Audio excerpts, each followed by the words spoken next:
최근 중국 배터리가 세계 최강이고 심지어는 나트륨 배터리로 한국 배터리 종말론까지 언급되는 상황 속에서 여러분들께서는 이런 소리를 들을 때마다 K배터리에 괜히 투자했나? 이러한 생각이 드실 수 있습니다. 이번 비디오에서는 최신 자료들을 기반으로 정말 K배터리가 중국 배터리와 비교할 때 과연 어느 정도의 경쟁력을 가지고 있는지, 한국의 메이저 언론사, 방송사에서 연일 스포트라이트를 비추는 중국 배터리에 비해 한국 배터리는 정말 그렇게 별 볼 일 없는지 객관적으로 검토하겠습니다. 바로 시작하겠습니다. 먼저 이 부분은 명확하게 짚고 넘어가야겠습니다. 현대 기술력 변화의 속도는 대단히 빠릅니다. 그만큼 우리는 급변하는 시대에 살고 있지만 배터리 산업은 대단한 기술력의 등장으로 순식간에 손바닥 뒤집듯 판도가 바뀔 수 없다는 가장 기본적인 개념을 알아야 이 다음 논의를 진행할 수 있습니다.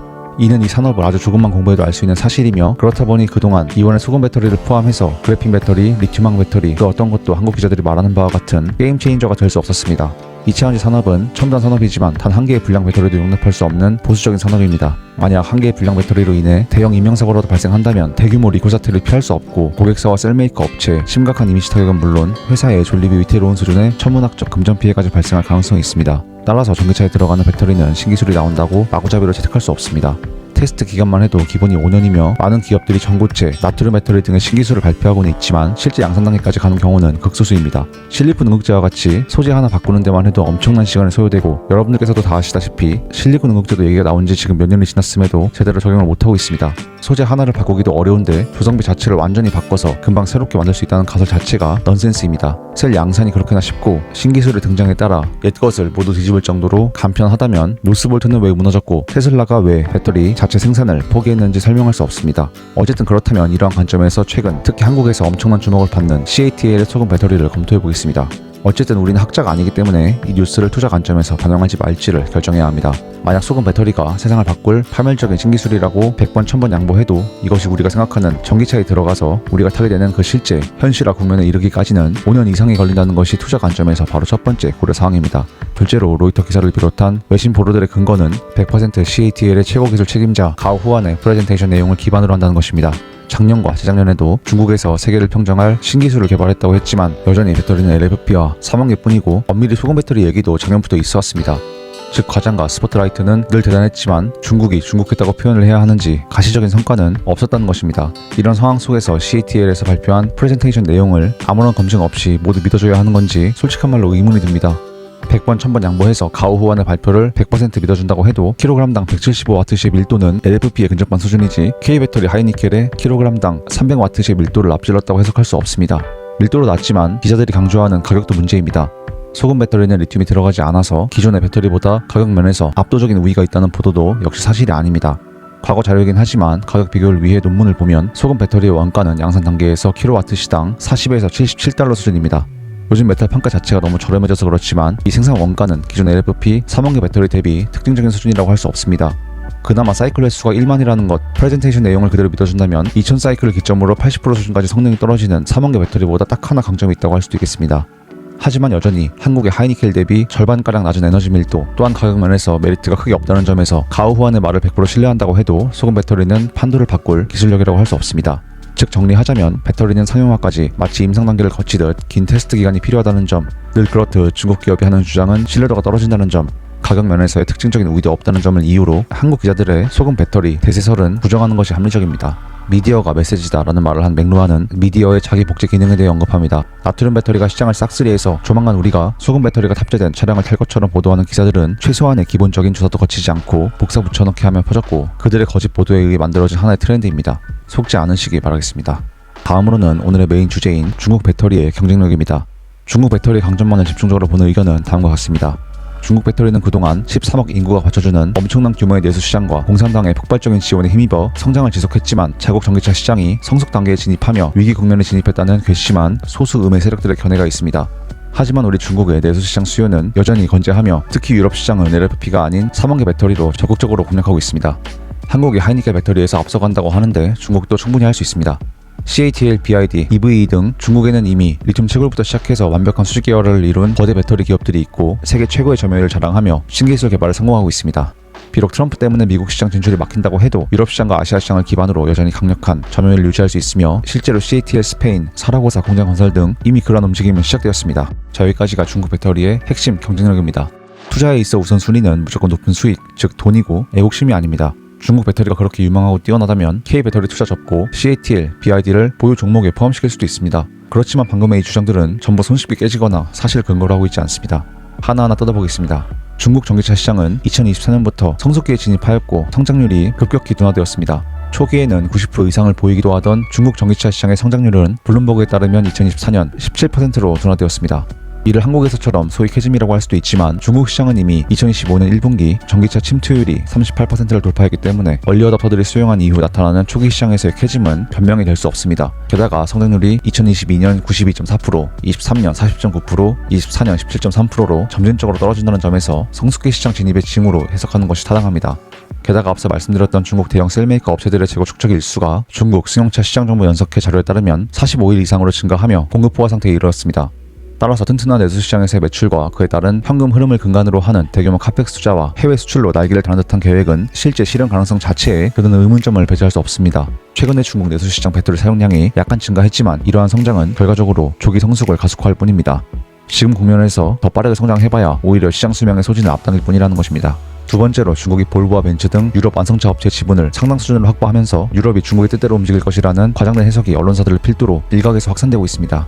물론 트럼프의 충격적인 관세 정책에 따라 유럽연합이 일시적으로 중국과 긴밀하게 연합할 수는 있지만 이는 전략적 제휴의 관점에서 봐야지 종속적 관계를 해석할 수 없습니다. 유럽 시장은 중국 배터리 재고를 쏟아낼 속편한 매출처가 결코 아닙니다. BYD의 경우 27% 부과되던 관세를 조정하는 협상을 하며 중국과 유럽 간의 연대를 시사하는 로이터 보도가 있기도 했지만 후속 보도는 없는 상황입니다. 유럽은 중국의 꼭두각시가 아니며 오늘 법안 자체를 상세히 다룰 수는 없지만 유럽 배터리 밸류체인 보호를 위한 CRMA 법안과 이번 액션 플랜은 유럽판 IRA 수준으로 중국 배터리에 대한 분명한 견제 목적을 담고 있습니다. 그리고 윤석천 선생님 말씀에 따르면 최근 소문이 마치 유럽 시장은 중국이 압도적인 점유율을 자랑하는 것처럼 퍼져 있지만 K 배터리는 여전히 유럽에서 60%의 점유율을 차지하고 있습니다. 개인적으로는 현재 중국 배터리가 일부 채택되고 점유율이 올라가는 현상은 모든 배터리를 한국산으로 돌릴 수 없는 현실을 반영한 결과가 아닐까 싶기도 합니다. 어떤 완성품, 부품이든 단일 국가에 의존한다는 것은 아무리 신뢰할 수 있는 계약 상대방이라고 해도 리스크입니다.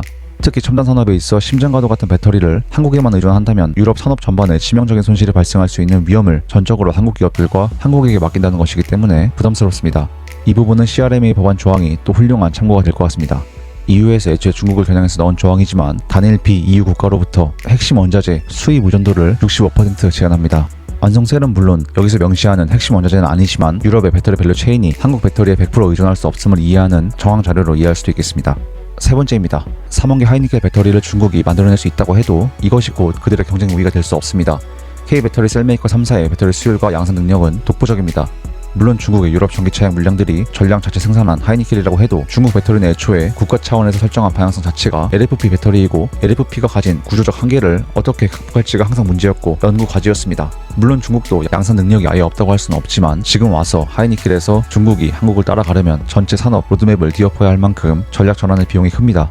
즉 유럽에 중국 3원기 배터리가 조금 납품되고 있다는 사실만으로 한국을 압도한다고 단정 지을 수 없습니다. 마지막으로는 ESS용으로 사용되는 LFP 배터리마저 북미 시장에서 축출되고 있는 상황이기 때문에 북미 시장은 버리는 카드로 생각하고 유럽과 아시아만이라도 중국 배터리가 꽉 잡는다면 중국 배터리의 미래는 그래도 괜찮지 않을까 생각할 수도 있겠습니다. 지금까지 중국의 주력 배터리 조성비인 LFP는 고시레이트의 가혹 환경을 견뎌야 하는 전기차가 아닌 정지 환경에서 안정성이 매우 뛰어납니다. 따라서 ESS와 같은 에너지 저장용으로는 가격 대비 탁월한 성능을 발휘하지만 문제는 중국이라는 국가 자체가 공산주의 국가로 신뢰할 수 없다는 것입니다.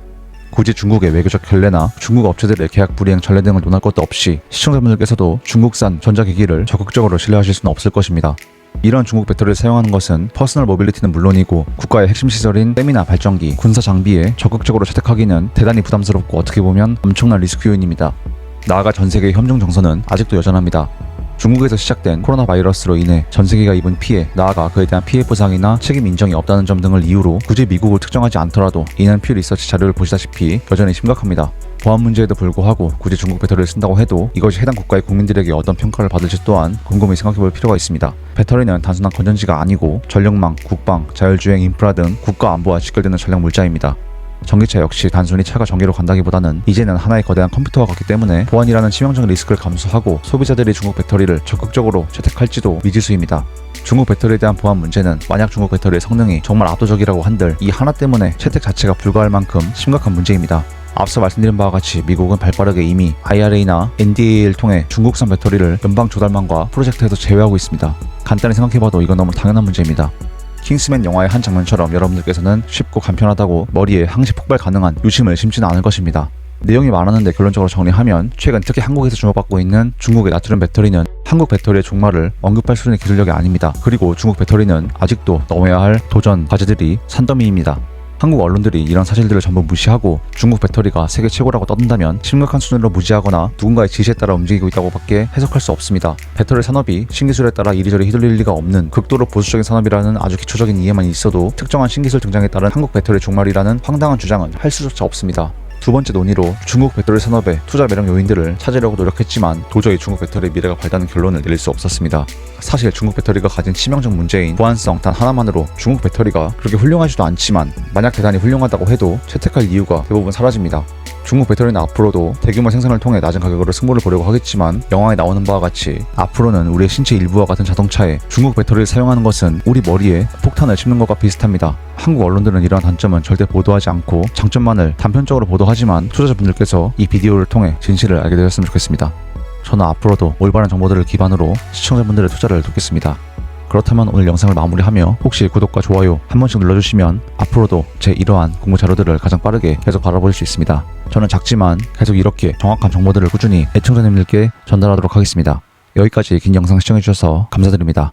항상 건강 조심하시고 오늘도 행복한 하루 보내시기 바라겠습니다. 감사합니다.